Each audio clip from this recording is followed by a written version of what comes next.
Well, we've been taking very great care to look across all aspects of public service. That was part of the comprehensive review of expenditure. So we will be publishing, as part of the documentation surrounding the budget, the specific areas which will be downsized between now and 2015. There is a clear view that there are areas where staff it's overmanned, particularly, for example, in aspects of administration in the HSE, where there's an acknowledged overmanning. Some reform has happened there, but across the public service generally, we're going to try and downsize numbers, but make work more efficient. And that's why the reduction in numbers has to be accompanied by a very radical reform program.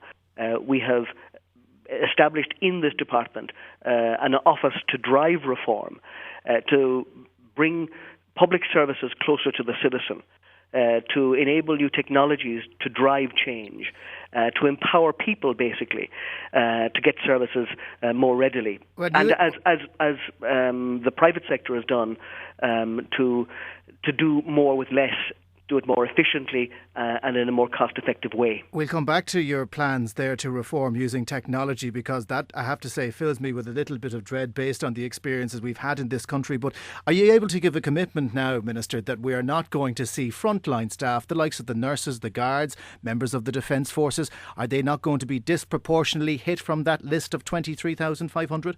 Well, certainly not disproportionately hit. The objective is to, insofar as we can, not impact on frontline services. But bluntly, in the reforms we have outlined, in order to achieve the savings we must do to bring our deficit target down to 3% by 2015, every aspect of public administration is being reviewed. And you know we're not recruiting in the Garda Síochána, so that baseline number will fall to 12,000. We've set a new floor in relation to the Army. It's one that I think the Army are happy to live within. So across all sectors, there will be pressures.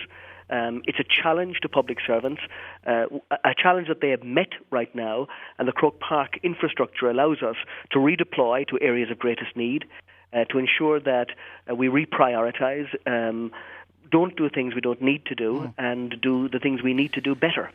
On the Croke Park deal, is pay gone now? Is it gone off the table as an option? Because it strikes me from reading down through the address that you're going to give this afternoon that this is already a done deal with the unions.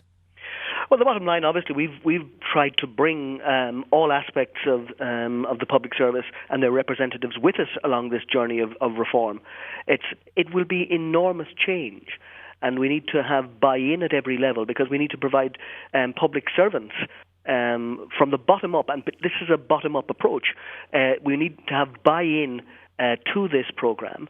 I believe we will get it. We have commitments from the government side, from the employer side, to the public service in relation to Croke Park, that there will be no compulsory redundancies and there will be no pay cuts. But the other side of the bargain is that there has to be flexibility and new working arrangements, and by and large people have engaged in that process. And if you don't get the desired savings from this programme within a certain time frame, are you saying that pay is not going to be revisited? Well, the bottom line is, if the programme I'm outlining today is successful, and we believe and are determined to make it successful, because not only have we set out a programme, but it's not aspirational. We've set out a delivery system, a specified department of state, my own department, a cabinet committee, an office of reform and delivery to drive it, with a director specifically charged with that, delivery teams in each major office of state and in each department to ensure it happens. When it happens, we will have cut the public pay bill by €2,500 million annually. Okay. That's 15%. And if you take that on top of the levy, which is generating a further billion, it reduces the pay bill by $3.5 billion annually. You'll forgive me for not being particularly optimistic. It's a miserably wet day where I am, Minister. I'm asking the question, if this isn't achieved, and I know you're saying you're confident it can be, but if it isn't, is revisiting pay an option? Well, as I said, the Croke Park deal is a two-sided deal. If it's delivered on, the government will not be found short in what it has to do. But there will be major challenges in not only the organisational changes, the procurement changes, the way we do our business that is laid out in a very detailed, timelined fashion in this program.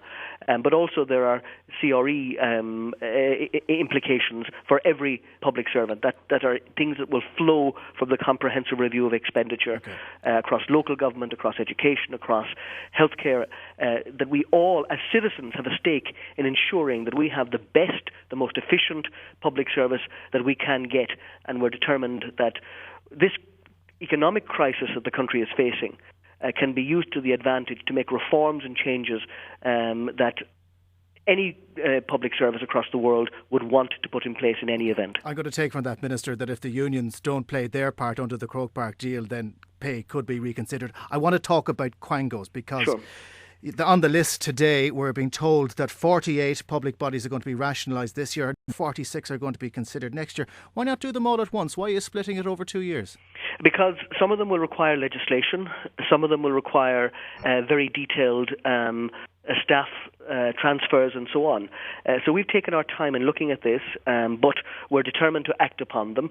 So in a very restricted time frame, we've said 48 will be rationalised within the next 12 months.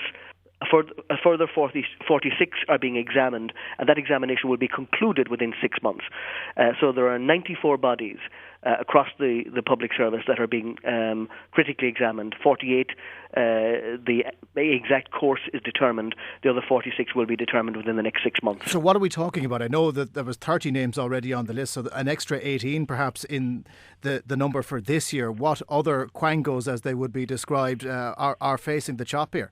Well, we've listed in the schedule all the different agencies that are in line to change. That's in the appendix to the document we've set out. All 94 of them. I don't suppose you want me to list all 94 now. Well, it would take some time, but give me the key ones, I suppose, that people mightn't be expecting. Well, I mean, people, I think, will know that we're amalgamating the education validation bodies, the VECs. Now, the VECs are down as one, if you like, amalgamation, but they're reducing 33 into 16. The Competition Authority and the National Consumer Agency, and in the Labour Court area, I think people may be a little bit surprised to find, the Labour Relations Commission, the National Employers' Rights Authority, the Employment Appeals Tribunal, and the Equality Authority to be rationalised into a unitary single authority or agency. So there's across all aspects of the public service. Anywhere where rationalisation, absorption or subsumption back into a parent department makes sense, we're going to act on that. I remember back when Charlie McCreevy announced it on the day of the budget that decentralisation was going to happen. Everybody had a sharp intake of breath because they didn't see it coming.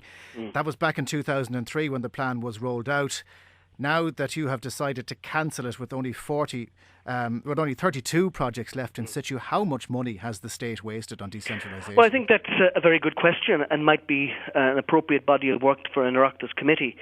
There was two impacts of this decision by Charlie McCreevy, which wasn't, I think, discussed with his cabinet colleagues in advance. One was an enormous sundering of resources within the public service as people were moved around the country and departments were rebuilt, not on the basis of expertise, but on the basis of where people wanted to live. And an enormous amount of capacity was lost across the public service. And we now have a number of units of departments, some of which have been restructured, and that will happen periodically. So you have pockets of different departments all over the place. It wasn't a thought-out plan. It wasn't a good plan. Decentralisation of entire functions is a good idea, but the way everybody in the country, almost every area, was given a slice, supposedly, of the public service cake was, I think, political opportunism, but hugely damaging in terms of a cohesive, coherent public service that needed to be rationalised, focused at a time of economic need. So we've determined that the projects that have not advanced so far, that's 40 of them, we are simply cancelling now. So that's 40 projects gone. The 32 projects that are virtually complete will be completed. And we are reviewing a further 22 where there are commitments, but we can see if we can handle in a different way. That review has been ongoing for a while, and I'll be bringing proposals in relation to those 22 to government shortly. Two more brief questions before I let you go, Minister. On the issue of standardised annual leave, I'm delighted to see things like festival and race days. They never made sense to me. They're gone. On the standardised leave issue, will there still be members of the public service that will be entitled to 32 days off? That'll be the top mark now. When I came into office a few months ago, I was shocked to find that there are some people entitled to in excess of 40 days annual leave, arrangements built up over time. We have a disparate public service where different conditions, different leave arrangements, different working time applied. My job, and we've started in a very determined way, is to have an integrated public service so that people can move relatively seamlessly between agencies and departments of state. It'll take a while to do that because you're breaking traditions, you're breaking arrangements that have been in place in some areas for decades. So it's a very significant advance to say that from the 1st of January next, no public servant will have more than 32 days leave. Nobody appointed from now on will have more than 30 days annual leave. And the band will be from 22 to 30 days from now on. Okay.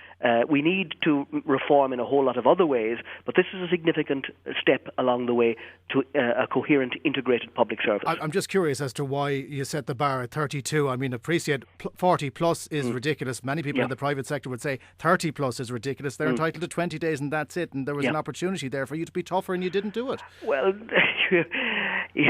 the point about it is you can actually do these things by negotiation, by determined, strong negotiation, or you can do it by requiring strikes, breaking up of services, disputes.